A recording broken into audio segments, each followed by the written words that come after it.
So, hello everyone. Thank you for attending today's webinar on human trafficking and college campuses. We have two very esteemed guests here today. Our third panelist may be joining us shortly, but I'd like to go ahead and start with introducing them with their bios.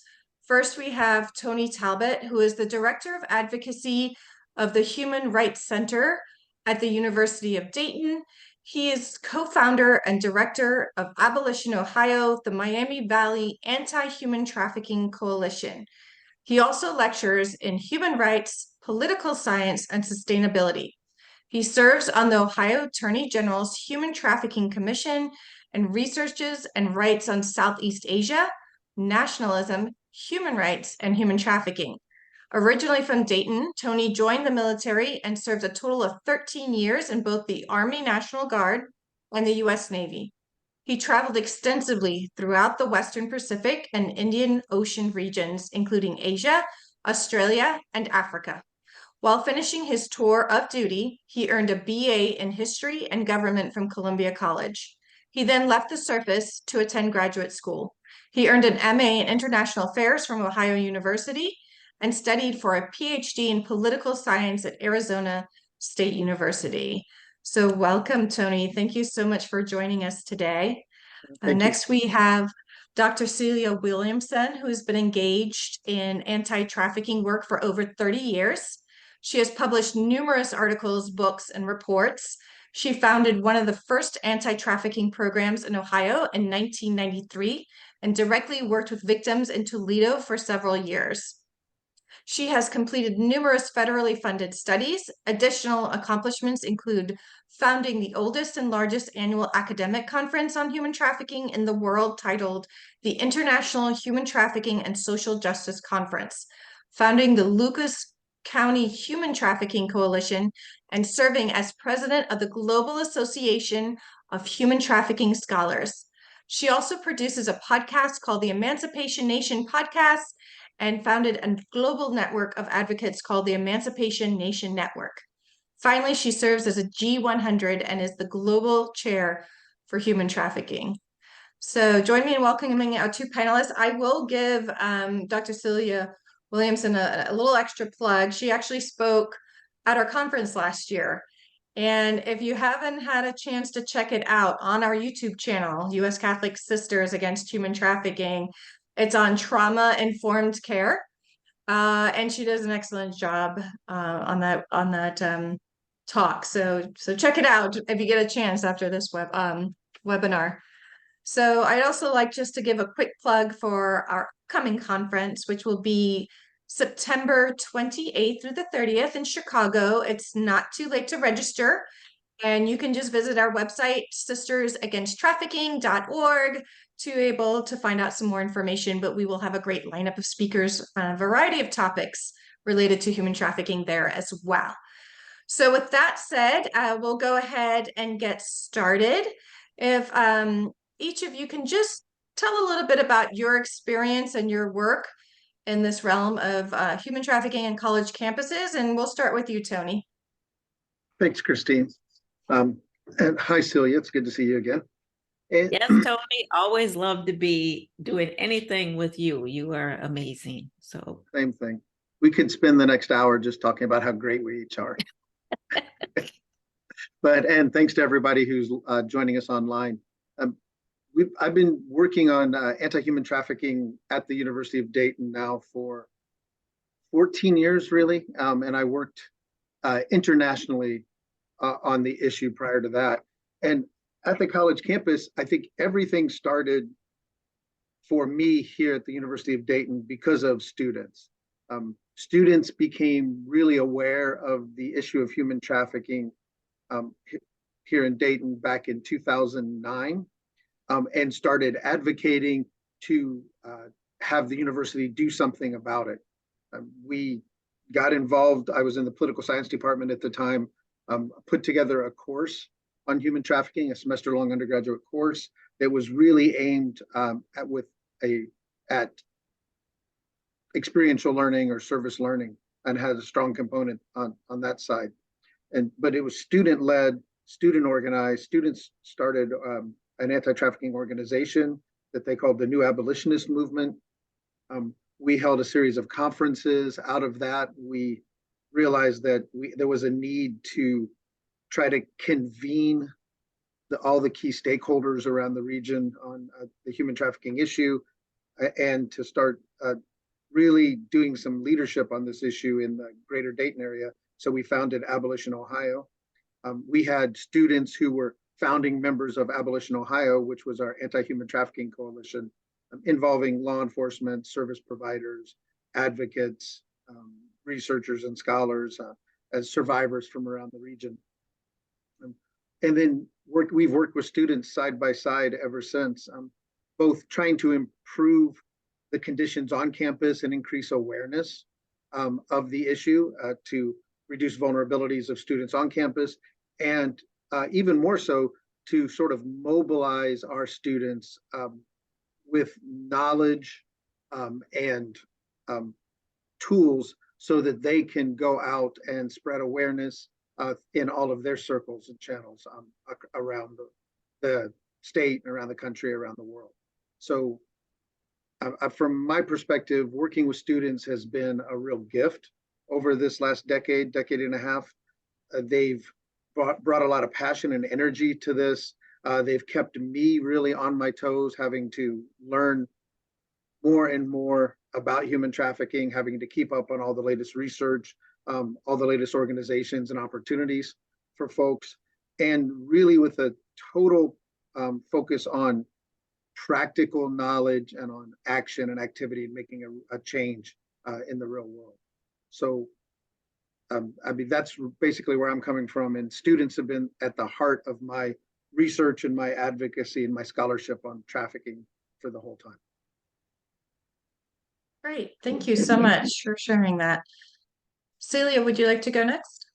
Yeah, I started probably back in 1993. I saw women out on the street. I did not like the women, I'll just be honest. And I went back to my office and thought about that, and, you know, really just started to get to the heart of the matter. Like, who was I thinking I was, I guess, as a Christian, and who am I as a social worker? You know, as a social worker, we work with the vulnerable, the poor, and the oppressed. That's our primary mission. And I was working with the worthy, the beautiful, you know, and the deserving, and thinking I was doing great. And so I really wanted to find out who was doing this work. There had to be somebody doing it. You know, there wasn't anybody. And so I went to the library. I tried to look up stuff like, what can you do? It wasn't really anything.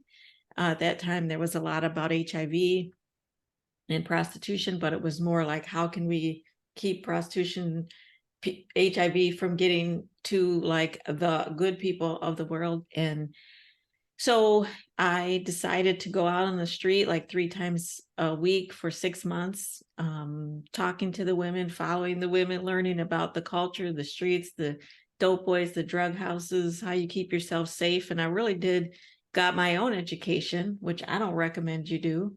But that's what I did back in the day. And then at the end of 6 months, we developed a program, the first one in Ohio, providing direct service to women in prostitution, and then eventually started working with youth, because we found out a lot when the women got involved, 14, 15, 16, 17. And so just parlay that into bigger and bigger projects, which I had no intention of doing. I was just going to work in my little community with my population. That was really going to be it. But I kept running into barriers. And so those barriers kept moving me into responding to larger issues. You know, there was child protection who was awarding the custody to like the trafficker, to the pimp, because the woman was in prostitution and they didn't understand. And all these things led to, you know, let's make friends with politicians so we can pass legislation, which I was very uncomfortable with.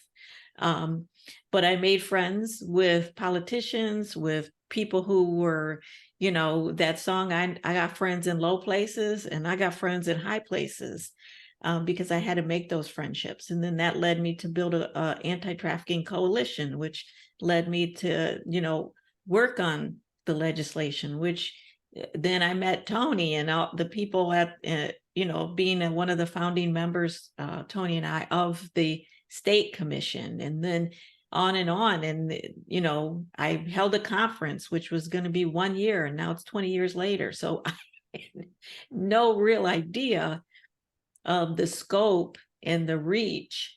It was just, putting one foot in front of the other and learning grant writing because that was needed, and learning how to tell the story to the community because that was needed. And so that really snowballed me into, where I am today. It was just, I love when people come and they tell their story and they're like, and so I knew exactly where I was going and what I was going to do. No, they didn't. And so we just put one foot in front of the other, and we knocked down one wall and knocked down the next wall. And that's, I think, how people do it. They just have the courage to keep moving forward. And I think, that's what I did. And I know Tony and Dominique, I know that they are movers and shakers nationally and internationally as well. And but that's how I did it. Great, thank you so much. And then we just had Dominique Rose Sepowitz. Is that correct? Did I say that right? Great.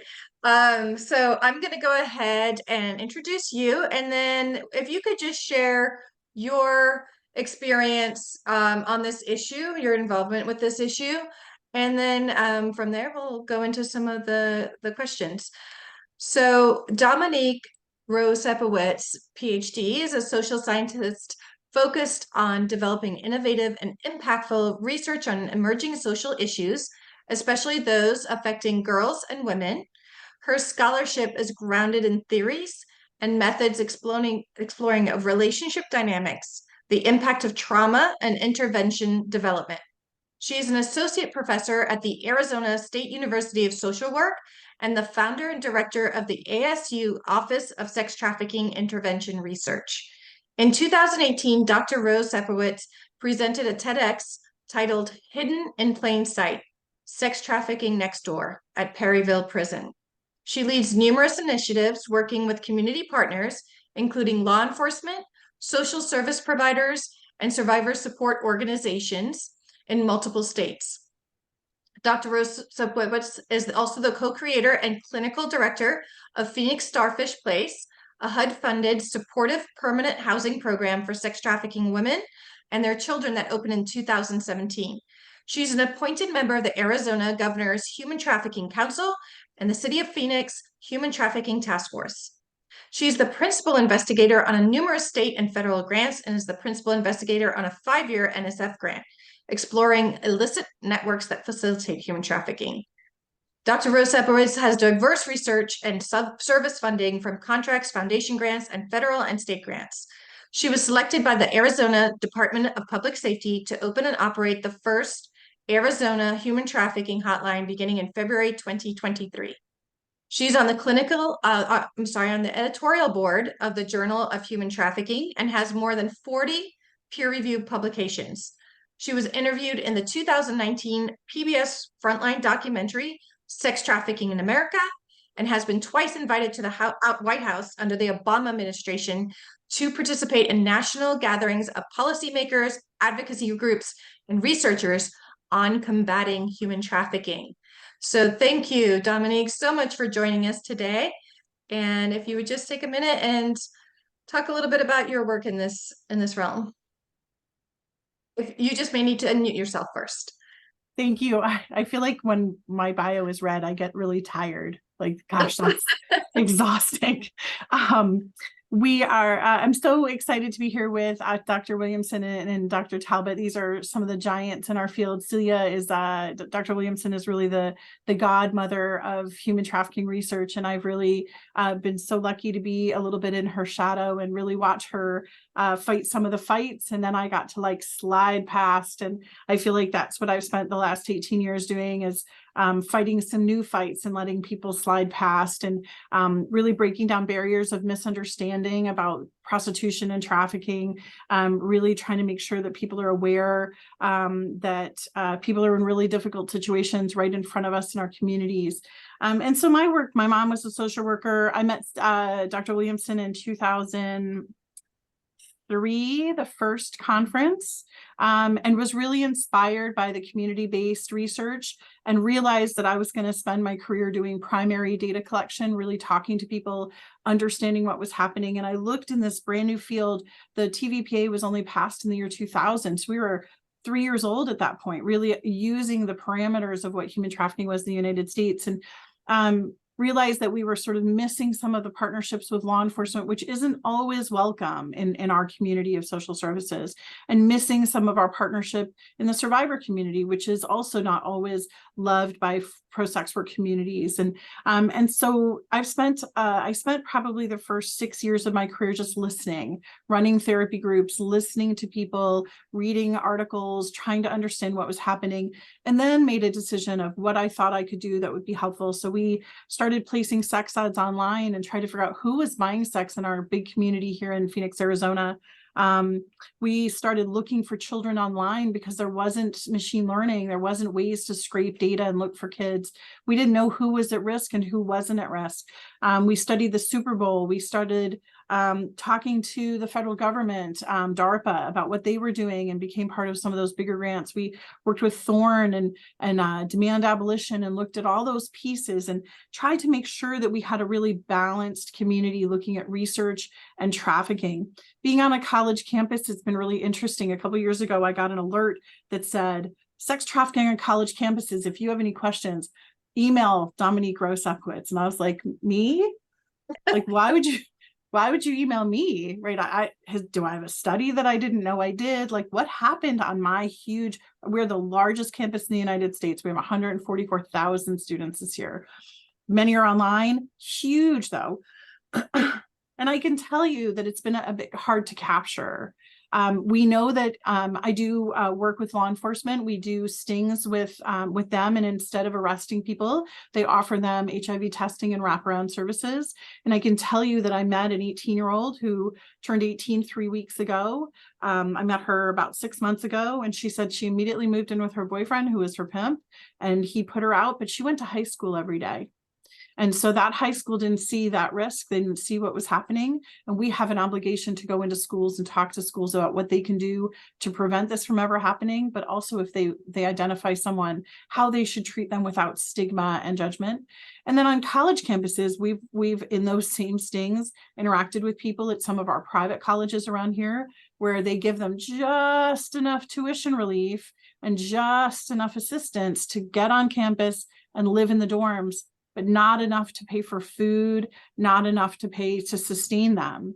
And so we are interacting with people who are so desperate that they're prostituting right outside that university just to make their ends meet, right? Of course, and then they get caught up with a trafficker because we don't have renegades in our community that are safe, and then they go into that trafficking situation. So I know some of the questions you're going to ask about sugar babies and some of the real concerns that we have. We did just get a really great, our part of the grant is $350,000 with our community college. And so we want to learn a lot about what's happening in college campuses and make sure that our prevention is really targeted to people who need to hear it the most. All of us can agree that working with someone who's been affected by trafficking is really, really hard on both the worker and, of course, the survivor. Let's make sure it never happens. Let's do prevention. Let's really up our game and hope this doesn't happen to anyone in the future.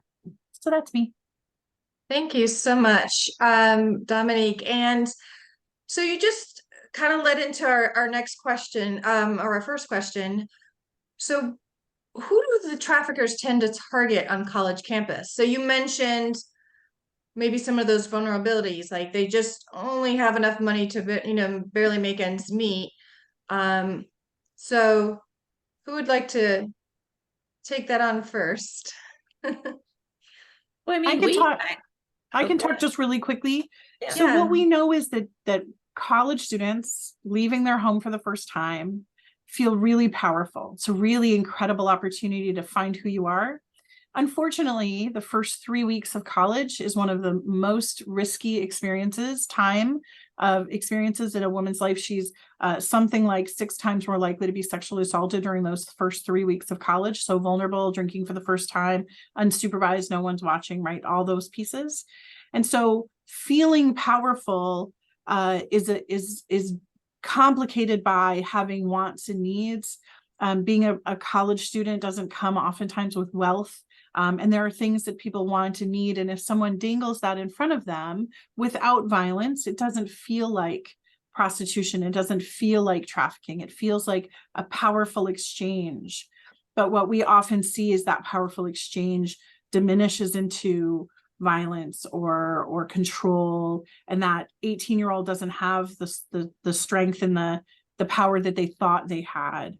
So traffickers are looking for vulnerable people who don't have the things they want and need. Sugar daddies are looking for people who have wants, and they can manipulate them to think that they're in control. So go ahead, Celia. That was And we're going to talk about sugar babies and sugar daddies in a little bit, but go ahead, Celia. Well, and Dominique really said it well, so I totally agree. And we've had instances on our campus of just people. For instance, we had one student who was a law student, who by the time everything was said and done, she had quit school, contracted HIV, and was working at McDonald's. Oh. This is like the trajectory of people's lives, smart people, but maybe not savvy to the game, but smart people who are vulnerable. She needed a job. On our campus, we've seen from time to time in our college newspaper, people advertising for waitresses, 350, 600 a week waitressing. And you're like, wow, okay, hey, that's, like we don't have many wealthy students, so they're broke. So that's great. So they show up and it happens to be at a strip club, right? And so they're like, no, I'm not with that. The manager comes and talks to them. And this is what happened in our couple of instances. Manager comes and talks to them. Then, no, you're not going to dance. You're not going to take off your clothes. You're not going to do anything. All you're going to do is serve drinks, right? So it's like, I'm inching you. So if you don't walk away from that opportunity right then, I probably got you. So I say, no, just serving drinks, just serving drinks. But then I set your hours like, noon or 4 to midnight or 2 o'clock in the morning or whatever, because I want, as I'm grooming you, I want you to start giving up your friends in the outside square world and start adopting friends inside the club. And then, because friends are good people, right? That's how you connect psychologically. Friends are good people. And I'm desensitizing you to seeing nudity all the time, like, right? And then, once you get your apartment off campus, because now you can afford it, and you're going to the mall and you're treating your friends for lunch or your family or whatever, you go back to visit. Now you got a car and all that. I say, well, I don't need any more waitresses. I got to cut waitresses. You can dance if you want. If you want to keep it. Okay, all my friends are now in the club. The manager is my confidant, right? I need the money. I'm going to give up my car. I don't want to do all that. Okay, I'm going to start dancing. I'm going to do a little cocaine to get up there and dance because my back hurt. I don't want to do. And I quit school because I'm making way more money now in the club. And I'm taught now how to exploit, 3 or 4 customers and have them spending a lot of their paycheck on me. I attend to those particular, and then, my manager's taking a high percentage, and then I have to use more drugs. And so it just, you see how inch by inch, somebody hits my price and I end up in the champagne room. Right. And now I've turned my first date. So there's a projection. That manager knew where I was headed from the very beginning when I answered that ad. Now I'm on drugs. I quit school. I lost my apartment. I sold my car. Now I'm on the street. There's a continuum that happens through manipulation. When many people think you're walking down the street and a van pulls up and snatches you in the van and you are trafficked. It is not a cartoon, unfortunately, something that, black and white. It's more complex. And that's one of the ways that I've seen it happening on a college campus. So would you say that it's not only vulnerabilities, but also victims of trust? Absolutely, because that is, what does a con artist do?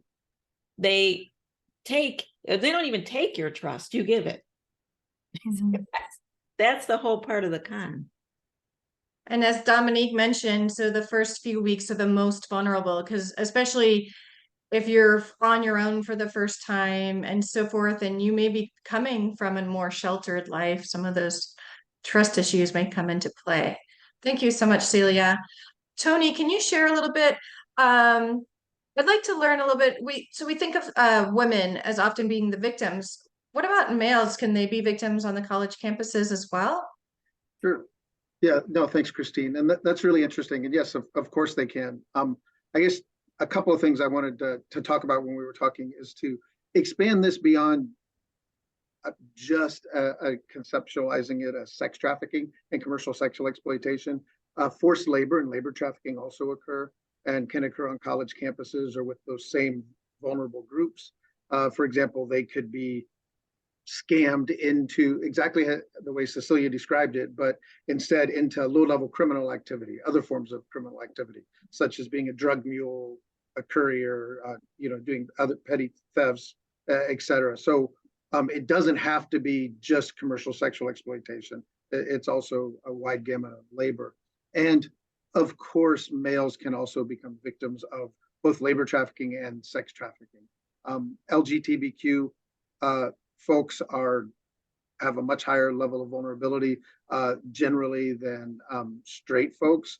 A lot of times they're not as accepted within their community, accepted by their parents. A lot of times they have things that they're trying to hide because they're afraid to share everything. Those are basically increased vulnerabilities compared to other folks. So that does often happen. It looks a little bit different in a lot of times than when women and girls are trafficked. We see a lot of LGTB or gay males or males who are trafficked for gay sex. They're not always gay themselves. A lot of times they're straight males who are compelled or through circumstance or desperation are led to commercial sexual exploitation. They often exploit themselves. We see it's more common than in straight victims to be doing this without having a third party, pimp or trafficker directly over them. But that's another misconception that folks have, that there has to be a third party person involved for it to be human trafficking. If it is, for example, a minor who is exchanging sex for a place to sleep, for money or whatever on his or her own, the person who's purchasing sex from them is by federal law committing human trafficking. So that trafficking can take place without that third party being involved as well. So short answer is yes, it happens to males. It's a lot more hidden. There seems to be a lot more stigma around it than with females, and many males don't come forward, though that is starting to change.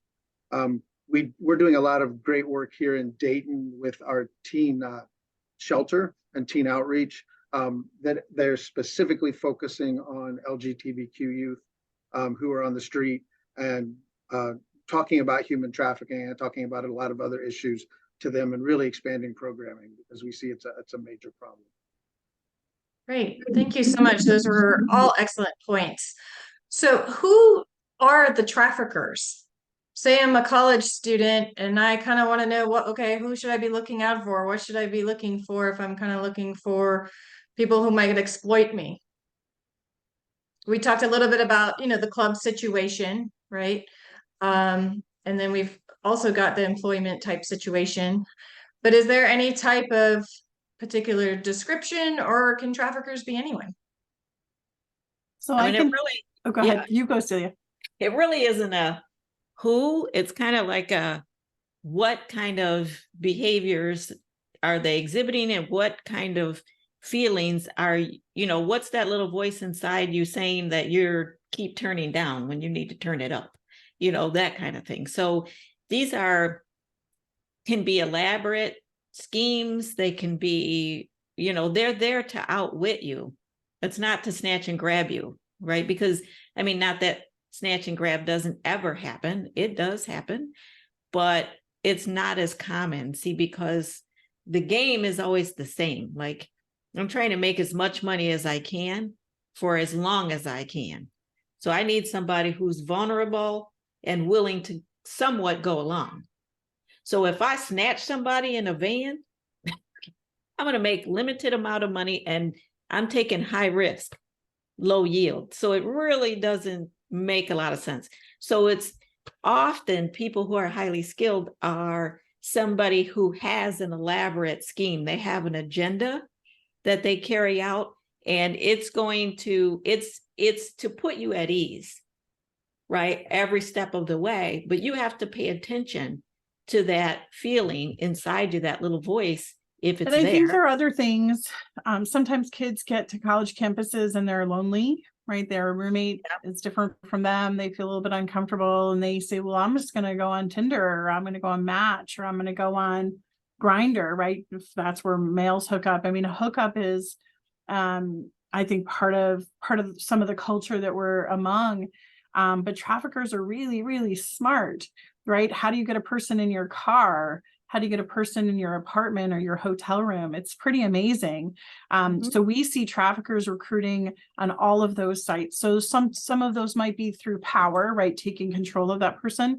But a lot of it starts with romance or drug exchanges, where they figure out the dependency or the things. And when we look at the exchanges, whether it's on those dating apps or through those initial Insta messages, it's about like, what are your dreams? What do you want to be? How did you get so lucky to be you? And, together we can create this magic. And it's amazing to read the charming ness. We wish, I know many of the people on here have watched that recent movie, Sounds of Freedom. And one of the things I want to really point out is that all the bad guys are really ugly, right? They have scorpions on them. They're ugly. They have bad teeth. Like they're really caricatures of traffickers. And I'm not saying that type of trafficking doesn't happen in the world, but we have to be very careful about assigning physical characteristics to traffickers. Traffickers are male and female trans. They're beautiful, they're ugly, they're tall, they're short, they're fat, they're small. What they are is they're smart. They're smart enough to find a way to see a person's vulnerability and exploit it for their own use. And it's an amazing pattern of mind control, very similar to some of the cult things. They get the person to change their name. I mean, imagine Christina, Dr. Williamson, Tony, you gotta call yourself something else, right? Imagine you got to go have sex with people and give me all the money. You're going to eat what I tell you. You're going to dress how I tell you. You're going to sweep this floor how I tell you. I'm going to take all over your control. And so that's you're what going to feel traffickers bad. You're going to feel bad if you don't make enough money. You're going to feel like you're failing your trafficker if you don't make enough money. I mean, yeah. So traffickers, do not underestimate. I think one of the things that we make them the boogeyman, and they're not the boogeyman. They're the brothers and cousins and uncles in our communities that have found a tool that they can make a lot of money off of, more than drugs, more than gun running. And this has become an identity. But they're very crafty. Do not underestimate the power of a trafficker to capture someone, spirit, mind, and body, because that's their whole work. That's all they're doing. But the power of it and the damage and destruction of it, really going all the way down to that person's core. When they're finally released from it, that person rarely knows who they are and what they want and what to do. And they oftentimes just jump into another situation because it feels more comfortable than, oh my gosh, I have to be part of this other community that knows that I don't know anything about. So the recovery from it is incredibly complex. Yeah, I often say it's more about chaining the mind and the heart than it is chaining the wrists and the ankles. And it is, and some people don't have that little voice about this isn't right. Maybe I should be cautious, because of their upbringing, because of their vulnerabilities, and because of their needs to be loved and cared for and someone to care about me, supposedly, I mean, then that little voice might not be there. Yeah, and I can't tell you how many times we have to think that the prefrontal cortex isn't fully developed until, mid-20s. So I can't tell you how many times even that voice came up with me and I just pushed it down, you know? And sometimes we think of the victims as, just people with vulnerabilities, but they really can be any age, race, socioeconomic background, just like the traffickers can. Well, what I Um, want to say to that though is, I think women carry a certain level of vulnerability because we have been socialized to try to be nice and polite. When, at my age, I would say, get the hell out of here. I don't want to get by. But when I was 24, I probably would have giggled. I would have laughed. I would have tried to shy away and back up. But, I want to say the literature is pretty clear that there are about 5 populations at high risk. And those are people in poverty, people of color, LGBTQ populations, foreign-born populations, and people with disabilities. And so I really want to challenge that idea that anybody can be trafficked. Yes, statistically, anybody can be trafficked. But look, it's clear on who is at high risk. So if we have limited time, money, and resources, let's run to those communities at high risk. Because what happens, if we inadvertently give the message that anybody can be trafficked, what happens is people with money, power, and influence, they take that money, power, and influence, and they run to their communities first, away from the communities that need it most. And that is institutionalized oppression. And so we have to recognize that, yes, anybody can be trafficked statistically, but here's who at risk. And then any kids that have been involved with the system, child welfare, juvenile court, any ethnicity that has been involved with the system is also at high risk. yeah, and that's a great point. Yes, go ahead, Tony. I was saying, add to that, of course, being a victim of prior trauma or witnessing prior trauma. We talk a lot about adverse childhood experiences in general, and that's becoming increasingly sort of permeating this field, and a lot of others. We see the importance of experiencing trauma or witnessing trauma when you are young, having a lasting impact on the rest of your life. But all of those populations that Celia just mentioned, of course, much more likely because of systemic oppression, structural oppression, lack of resources, et cetera, to experience trauma or traumatic events when they're very young. So it all feeds together. And coming at this, I appreciate what Dominique said about she introduced herself as a social scientist. That's how I always did as well. We talked a lot about human rights originally as being sort of an unthinking movement because you're leading with your heart. I assume social work the same way. I mean, victim services, you're leading with your heart, but we need to step back and use our heads and start looking at what are the structures and the systems that are in place that lead to these outcomes and start changing those. Because like you started, prevention for me is key. And like it was stated earlier, I think that's the real key, because once the damage is done, you can't undo that damage. All you can do is try to mitigate the harm that comes from that damage. So Tony, let's go into our next question because I do want to get to the Q&A from the audience, but I do want to touch on a couple more things before we get there. Can you share some of the signs of human trafficking? What should other people look for, and who should they be reporting to on college campuses? For the reporting, I mean, that varies from place to place. We tend to talk about the national hotline a lot. If someone's in immediate danger, always call 911. If you can call your local police if it's not a non-emergency, or call your campus safety. I think at least here, most college campuses and the police on campuses are aware of human trafficking and have some at least basic training in how to respond. I think that's increasing across the country now. But you can also call the 888-373-7888 national hotline. And that will redirect you back to a local law enforcement or local service provider if you need it. And the signs are, I think a lot of the signs are very straightforward from coming right out of the vulnerabilities and the types of exploitation we were just talking about. One of the key things is people's behavior changing, people having a partner who is much older or controlling is a good sign. Someone who suddenly begins, Dominique mentioned people just scraping by even at the private universities. We see that here. That I just looked up because I'm shocked. I work here at University of Dayton, but I don't attend. And the cost of attendance now is over $60,000 a year, almost $70,000 a year. And I'm like, that's unbelievable. A lot of folks get financial aid to cover that, but it just barely covers it. And we just did a survey on campus that showed 35% of our students face food insecurity. So we're at a private institution that costs $60,000 a year, and a third are experiencing food insecurity. Okay, so there's some real vulnerabilities right there that are being that seem to be right below the surface. So I'm working on a case right now that I think would resonate. We had a young woman move to town. She was 18. She was getting ready to go to college. She had a scholarship to my university. And she went on Tinder and met a guy, and she was really unhappy in her life. Lots of other things were going on. And he just grabbed onto her and held onto her and gave her drugs and fed her a lot of information about how her family didn't really love her and filled her mind with hopelessness, right? He like blew out her candle, right? If that, do you know what I mean?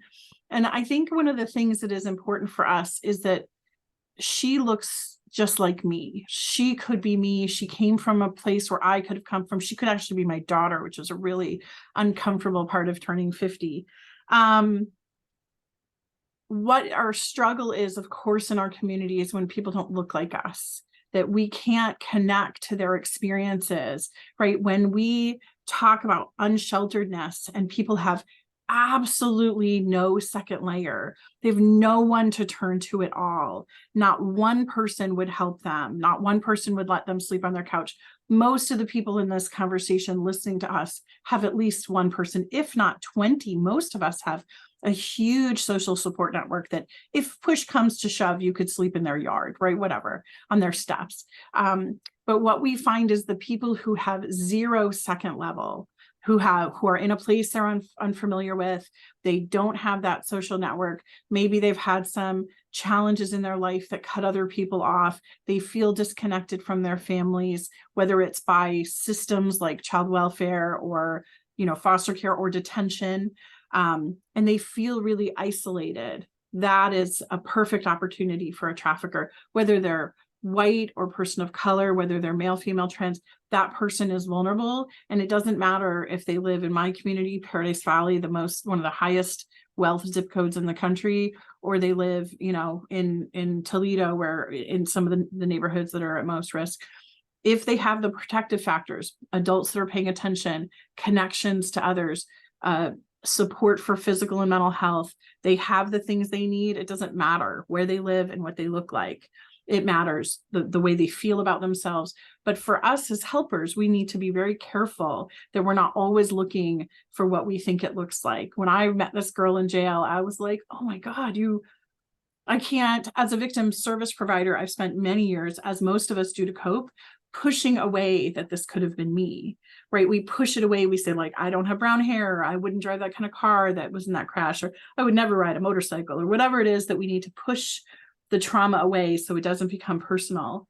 But what we need to do is recognize that it is personal, that it looks like us. It could be us. Most of us are 2 decisions away, 2 risks away, 2 bad dates, 2, so it's right there for so many people. And I just want to really think about college students who we think they're doing just fine, right? But oftentimes, now at our university, which is not almost 70,000, because we talk about access, but we still have, food pantries opening on all of our campuses. Yeah. When we're talking about right at that door, what $500 would do for someone, and that's just, 1 or 2 sex acts. The money's really easy. The emotional damage is really hard. Thank you so much, Dominic. And I do want to get real quick before we get to the Q&A, because you had mentioned sugar daddies. So Some of us may have heard those terms, sugar babies, sugar daddies, sugaring. What exactly is that all about? Celia, did you want to talk a little bit about that? Yeah, we absolutely have sugaring going on our campus. In fact, I get calls like Dominique does, as if I have all the answers in the world. But I've talked to several students who are sugaring, athletes actually, who their coach finds out and then calls me over, and people are trying to figure out, they're trying to figure out their life, right? Like Dominique said, they're right at that door, like, falling back down into the abyss. So they're trying to make money, but they also have to keep up with their studies and do all the things. So they might find their way to sugaring. All I got to do, I got to send this guy some pictures, have dinner with this guy or to have sex with this guy or whatever, but it's one guy or it's two guys or whatever. I can handle that. And the issue is that you don't know what you're getting into. You don't know the world that you're entering. You're very naive about the game.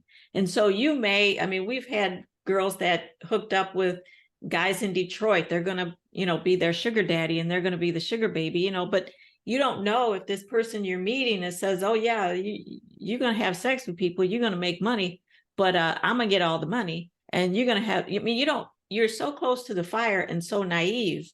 That's what has happened on our campus. And then people got caught up and then they couldn't figure out a way out because this person is texting you, hey, meet so-and-so at this time when you come out your class, you're not going to, you don't have time to study. You're going to make this money, whatever. So it's like it looks like a great proposition, I guess, to when you are really needing money. But you're so close to the fire and you don't know how to navigate this game. You don't understand the game. And so that's really what's happened on our campus in terms of college students and trying to get involved in sugaring. And I can say that those sugaring companies, we have billboards up in our community that say like join sugar baby, join sugar daddy. And if you are a .edu, you get premium without paying. It's very much targeted towards .edu email addresses. There's definitely like a social norm about like, so what's the big deal? I get that purse, I get it. I mean, there's kind of normalization and recruiting happening kind of at the same time where people are saying like, I feel great about this, you should feel great about it. It is, I think it's really one of those hard lessons that it's hard to teach where sometimes people have to experience it themselves, but then they don't know what to do to get out. They don't have an exit. And I think what Celia said is we don't really have in each of our communities, we don't actually have a community that knows how to serve someone who got out of a sugar baby, sugar daddy situation. If it's street prostitution or online escorting, I got you. We got mentoring programs, but if a person who is had been sugared showed up at one of our mentoring meetings, I think it would be a little mismatching, not necessarily, but may feel not a good match. So we have this great big grant from the Maricopa Community Colleges, and we're really hoping to really think this through. What do community college kids need?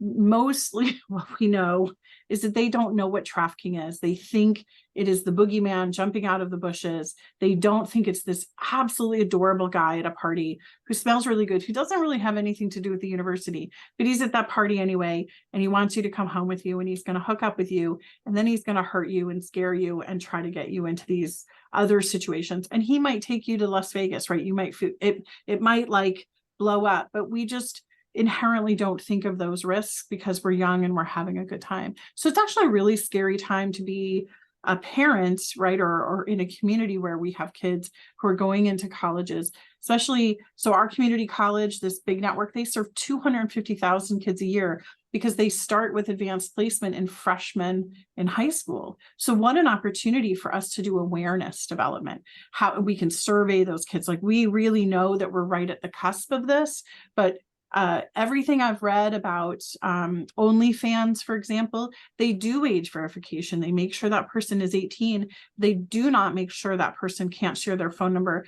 We have traffickers in the research I do in Las Vegas using OnlyFans in their recruitment material, what they say to a person as they're recruiting them. We know that all of the ways that a person thinks they're safe, Snapchat, Instagram, is not. As if he or she or they shares your contact information and shows up at your apartment, you are not safe.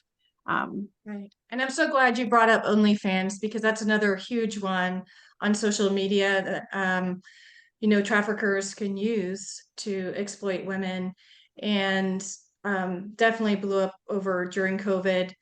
And I do want to give the audience the time now to put in some questions. Please put it in the Q&A, and we'll ask our panelists some of those questions. But I think you all made some excellent points. I know here, just in the University of Central Florida, education is so important. And I know there's platforms on there like Seeking, or it used to be Seeking Arrangement. So making the students aware of those platforms. And we are in the top 3 universities in the nation for sugar babies and sugar daddies. And I know I went on there to do a presentation, and they were talking about OnlyFans. So it's out there. It's in every university. And I'm going to go ahead and share some of these questions. One of the questions is, and I'll let Tony answer this, what's happening on campus to minimize trafficking? Are there shared meals for students? How are you raising awareness, and how do you reach the high-risk communities? That's a really good question. And the short answer is we're not doing enough. And we need to do more, especially for the at-risk communities. If we're talking specifically on campus, we, even at our university, we have food pantries. It's spreading. It's fairly recent, but we recognize the need and are doing that, and other help for students. We have clubs and organizations and centers on campus that focus with the high-risk communities, like Multi-Ethnic Education Center, where there's a bunch of the students and really cool staff come together and create a community around kids of different races and ethnicities. We're a primarily white, upper middle class university, but we're becoming increasingly diverse. That's been a strategy that we've adopted for the last about 7 or 8 years, and it's really paying off. So our campus, our student body is changing. So we are trying to put those places in those places, set them up so that there is a sense of community building and sharing that takes place. And we have several student clubs and organizations that do awareness about sexual violence prevention, about human trafficking, and about other things. And those are made available to other students. So we try to get students doing sort of peer education to other students on campus. And we've extended that actually out into surrounding high schools and middle schools as well, where undergraduate students will go out into high schools, because it's much cooler for a bunch of high school kids to have some college students come and do prevention education, and more effective too, than to have me go and do prevention education. Right. And so we are doing all of this, but I think we do need to do a lot more. But it's spreading education and awareness, and then trying to take care of those real financial and economic vulnerabilities, and build senses of communities within students. I think it's some of what we're doing. Thank you so much. And Celia, do you want to touch a little bit on that? And then I have a question directly, I think, for Dominique. We did have an anti-trafficking organization on campus. And so we did for a couple of years do orientation. We got some information into our freshman orientation, but that has gone to the wayside. Like I don't know that universities are so interested in like saying, hey, come to our university and let me tell you how to be safe around, so that happened for a few years. But, we all have institutes and centers, me, Tony, Dominique, And so we probably have more information going out than the average university, because that's what we do. And we take, and I know Dominique does take interns, and Tony, you take interns. So we take interns all the time, and we have our annual Human Trafficking Conference that both Tony and Dominique have spoken at.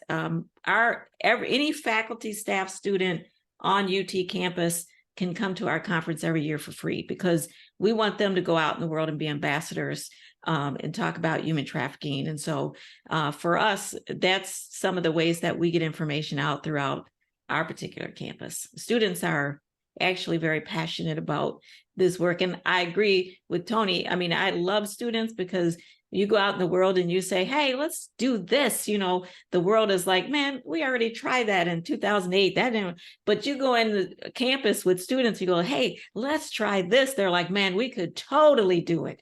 And so they have the heart and the passion, and they're still alive, and they keep you alive.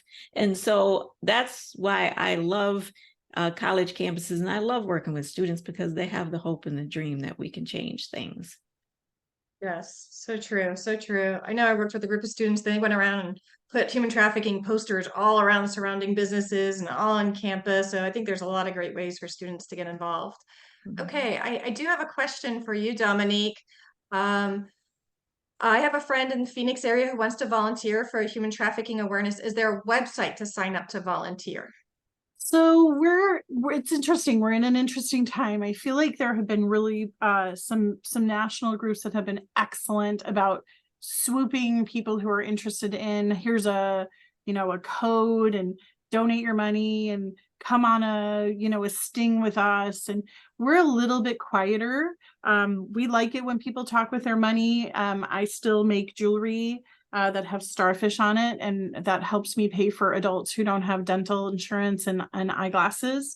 And so our needs in our community are really, really deep, all the way from helping people with their teeth and eyes to helping with their tires so they can go to work, so they don't have to do a trick to pay their rent. And we're really still right in the middle of it. If they want to contact me via my email, we have a couple of things. I run my housing program called Phoenix Starfish Place, and we are always looking for volunteers to come a couple nights a month, be a role model for the clients that we work with, and take care of their adorable, very funny children. They of course have to have a background check and a fingerprint clearance card. We do a drop-in center every 6 months at a senior center on our track. People can gather bras, underpants, socks, new things, and be part of that donation, which was really meaningful and helps. There are lots of agencies. If you go on sextraffickinghelp.com, that's our statewide website of services providing care for traffic survivors. There might be a program right in your neighborhood that could use your assistance. We have the Dream Center and Catholic Charities, and we have lots of groups that are doing good work. So some of it is regional. If you're up in the mountains, if you're down south, where are you?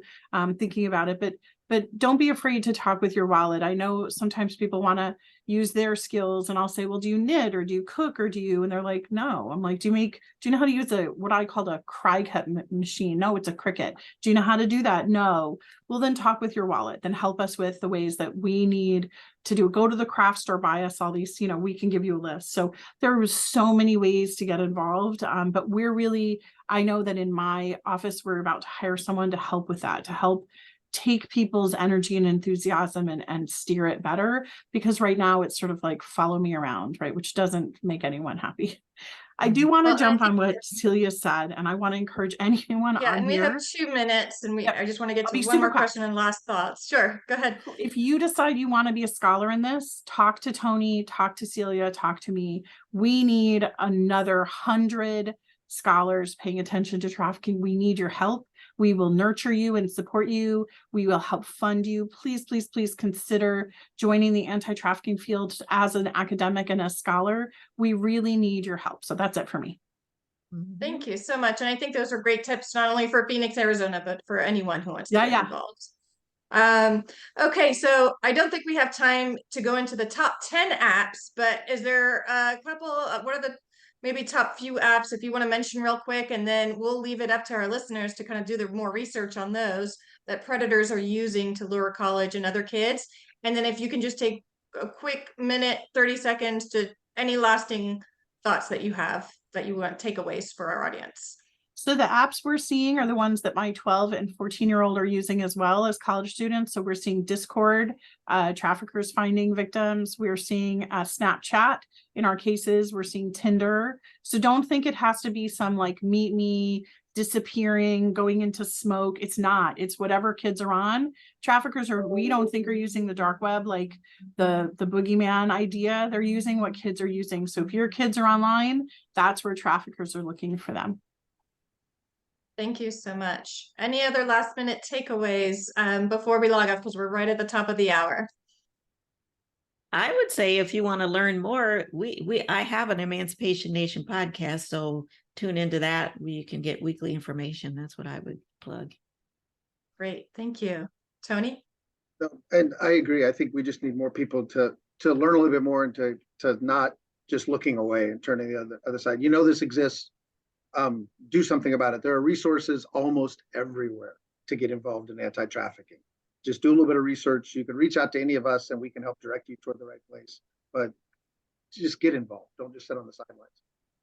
Thank you so much. So we've got some great resources here, and our viewers can also visit sistersagainsttrafficking.org for resources, or our YouTube channel for other webinars.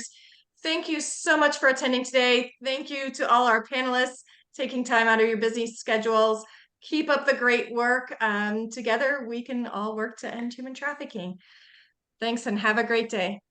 Thanks, everyone. Thanks, Celia and Tony. Great to see you both. Thank you guys. And thank Carolyn Kinkoff. She's